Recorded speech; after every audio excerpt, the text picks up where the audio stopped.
Israeli army has entered Gaza as of now. The Hamas militia was forced to surrender to the Israeli army by waving their white flags in their hands. The Israeli army, which controls the Gaza border towns, has kept the military buildings and checkpoints belonging to Hamas forces under intense artillery fire. As the mutual attacks between Israel and Hamas continue, the Israeli Special Forces unit Sayeret Matkal has completed its first operation inside the Gaza Strip. The Israel Defense Forces stated that a large number of Israeli citizens taken hostage by Hamas were rescued as a result of an operation organized by an Israeli Special Forces unit.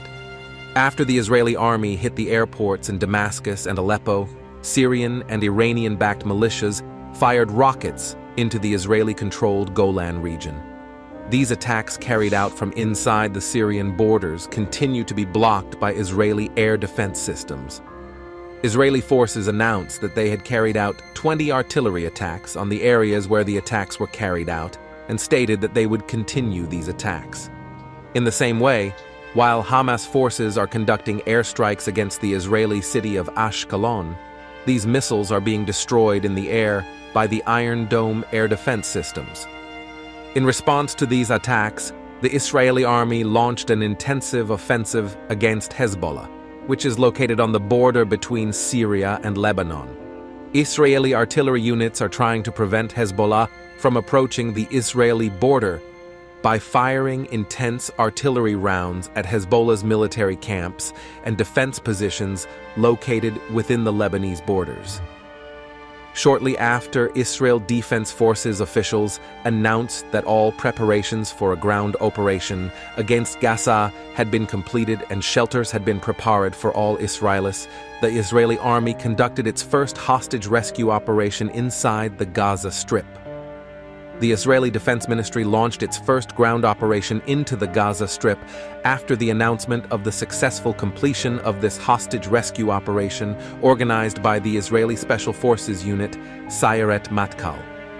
The Israel Defense Forces said in a statement that they had neutralized a large number of Hamas militiamen and were forced to surrender.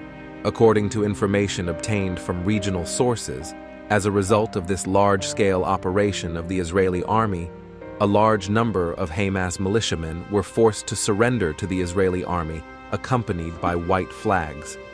In this operation, the Israeli army targeted border towns located in the Gaza Strip, targeting areas used as military headquarters belonging to Hamas forces in these towns.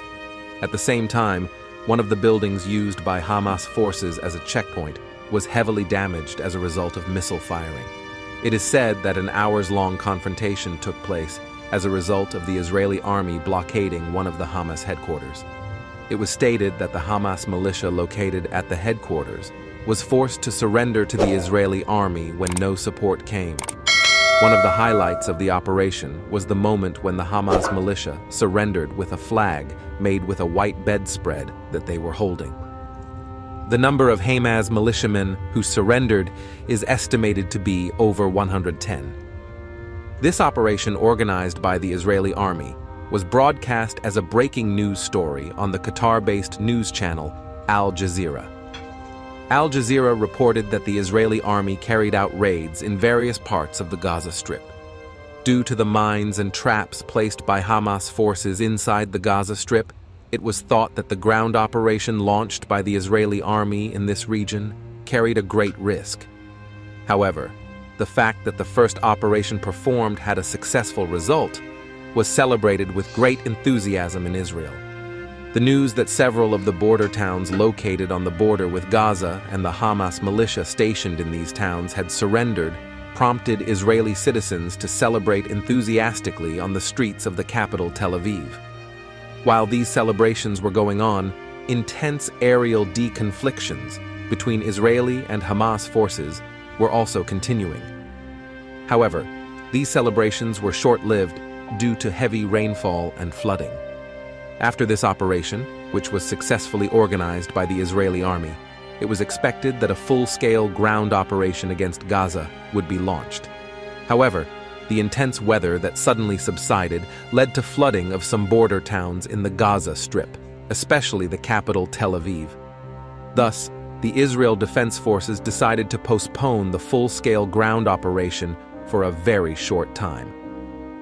It seems that this ground operation launched by the Israeli army against Gaza has caused a major crisis within the Iranian government. Iranian President Ibrahim Raisi held a meeting with Saudi Arabia, which they consider an enemy after 7 years. Ibrahim Raisi, who had a telephone conversation with Saudi Crown Prince Mohammed bin Salman, made an assessment of the situation about Israel and Gaza. It seems that this ground operation that Israel will launch against Hamas has led even the Muslim countries that are enemies to make peace again. Do you think the Saudi Arabian government, which has stated that they have ended the normalization process with Israel, would dare to open a war against Israel by cooperating with Iran? Shortly after these negotiations between Iran and Saudi Arabia, Iranian Foreign Minister Hossein Emir Abdullahian and Hamas political leader Ismail Haniyeh met in Qatar. The two sides met in Doha, the capital of Qatar, and made an agreement to continue cooperation. Hamas leader Ismail Haniyeh expressed that the Islamic world and Arab countries should take responsibility after this meeting and called for the establishment of a Muslim union. Israel and Iran have been conducting mutual airstrikes under the name of the War of Shadows for years. The Iranian government seems to want all Muslim countries to come together and form a union against Israel, although Iran states that it does not provide military support to Hamas. It is known that Iran is the biggest supporter of Hamas. Do you think Iran would form a large Muslim league against Israel to turn this war between Palestine and Israel into an opportunity? Iran's moves against Israel also seem to have activated the Pentagon administration. Former U.S. intelligence officer Scott Olinger, who has made many accurate predictions about the war between Russia and Ukraine, decried in a statement that the U.S. is making moves against Iran. The retired intelligence officer said that the aircraft carriers sent by the United States to the eastern Mediterranean were sent to deter Iran from entering the war against Israel.